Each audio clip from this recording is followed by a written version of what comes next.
What is the ideal number of exercise per week for a beginner to get real results? Should you exercise every day, twice a day, maybe twice a week will be enough? Hi, I'm Kirsten and I've been a personal trainer since 2014 and I have helped hundreds of one-on-one clients achieve their strength and weight loss goals.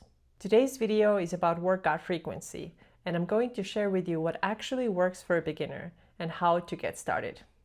Before we even talk about structured workouts and working out at the gym or going running, it's important to mention that in order to have a great health, you really need to move your body every single day. It doesn't mean that you have to go to the gym every day, but you do need to increase your daily movement and do it as much as possible. Very common recommendations are parking your car a little bit further away and taking the stairs wherever possible. And a lot of people, when they hear these recommendations, they might say, oh, I already know this, tell me something new. But my question is, are you actually doing it? And these are really, really simple ways to add more steps into your daily routine, and every little bit helps you. Now let's talk about structured exercise and how often should you do that. First, I will give you my recommendation for general health and then for weight loss if this is your goal. For general health, I recommend weightlifting or body weight strength training if you are totally new to exercise twice per week. Yes, start with just 2 workouts per week, about 30 minutes each, add in daily walking, and that's really all you need. If you're thinking, no, this cannot possibly be enough, then we're going to talk about that in a second. You can check out a simple bodyweight workout routine in my other video that is linked in description. Walk every day. You may have heard the recommendation to walk 10,000 steps every day, and while I think it's a good guideline, I also want you to take into account your current steps. In other words, how many steps are you getting per day right now? And the good way to find out is to, of course, track it with something. You can use any of the tracking devices, and I personally use a simple pedometer and see how many steps are you getting on average every day. Let's say that this number is 3,000 right now. In this case, there's no need to start taking 10,000 steps every day starting tomorrow. It is much more helpful for you. It's easier to do to just increase gradually. So next week, add 1,000 to it. Now you are at 4,000. And maybe a couple of weeks from then, after you've gotten used to that new number, increase a little more until you get to about 10,000 steps.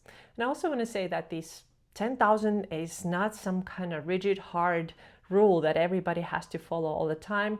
This is more like a general recommendation, but it is a good one, and I use it myself as well. We talked about strength training, we talked about walking, but what about cardio? The question is, what kind of cardio are we talking about? If you mean running, then you don't have to do this if you don't want to. A lot of people think that they have to go running, and because running is something they need to do and they don't like to do, therefore they cannot even get in shape ever. And this is just not true. Running is not required. You don't have to do it to get in shape. You can simply walk, and you can have some walks that are really slow and other walks where you're going faster, but still so that you can have a conversation with somebody. So this is what your heart rate should be like. Yes, it's pushing me a little, I'm getting a little sweaty, but I can still have a conversation. So I recommend that you alternate these. Sometimes you do the slow ones and other times you go a little bit faster, but you don't have to run if you don't want to run. You may have heard about HIIT training, but if you're a beginner, you don't need to worry about it right now. Just make sure that you do your foundation, that you keep your things really simple and basic. Do your 2 strength workouts and walk daily. These were my recommendations for general health. But what about weight loss, which is many women's goal? Here's something to understand about weight loss. The number 1 tool for weight loss is proper nutrition. Think about it this way. While working out does burn energy, the main point of working out is to build strength, to improve health, improve your cardiovascular system, improve your metabolic health, all of these beautiful health benefits that you can get from strength training, resistance training, and exercise in general. But weight loss primarily comes from nutrition, and that's also something that I help my clients with. You might be surprised when I say that I actually have the same recommendations for weight loss too. Lift weights or do body weight strength training at the beginning at least twice a week and walk daily.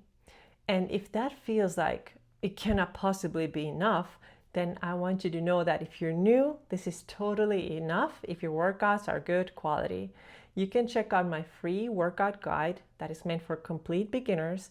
It's in description.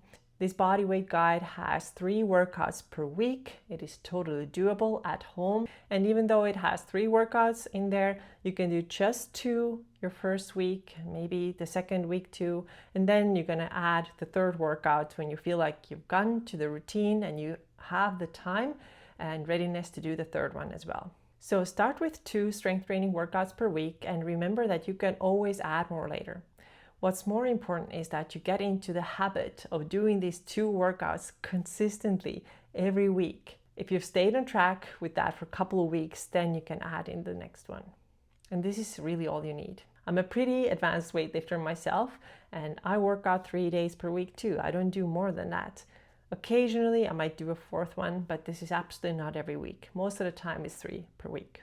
Here are a couple of tips that I have for you if you are a complete beginner. Please don't overcommit when you first start your workouts. You might be very excited when you first start your weight training routine, so you make a resolution to hit the gym 6 days per week, something that we often see on January 1st. But if you're doing almost nothing at the moment, then going from this place to now 6 workouts per week, or even sometimes 2 workouts per day, it's absolutely unnecessary and it will backfire most of the time. You will get too sore, you will soon realize that you actually don't have time for this, it all stops being fun, and you just want to quit. What I recommend is to use what I call the minimum effective dose principle. It means do as much as needed to get results, but don't do more than necessary. And for beginners, a little bit goes a long way, and it helps to lay the foundation for the future if you just start with a couple of workouts per week. Commit to a schedule that is doable for you. Look at your calendar and see what's realistic, keeping in mind that ideally you want to do 2 workouts per week for about 30 minutes each, and then walk daily. I hope it makes you feel good to hear that you don't have to work out 5 to 7 times per week, and that you can get great results by starting with 2 workouts per week and adding 1 or maybe 2 as you get more experience. If you liked today's video, please check out the next one too and subscribe to the channel for more videos.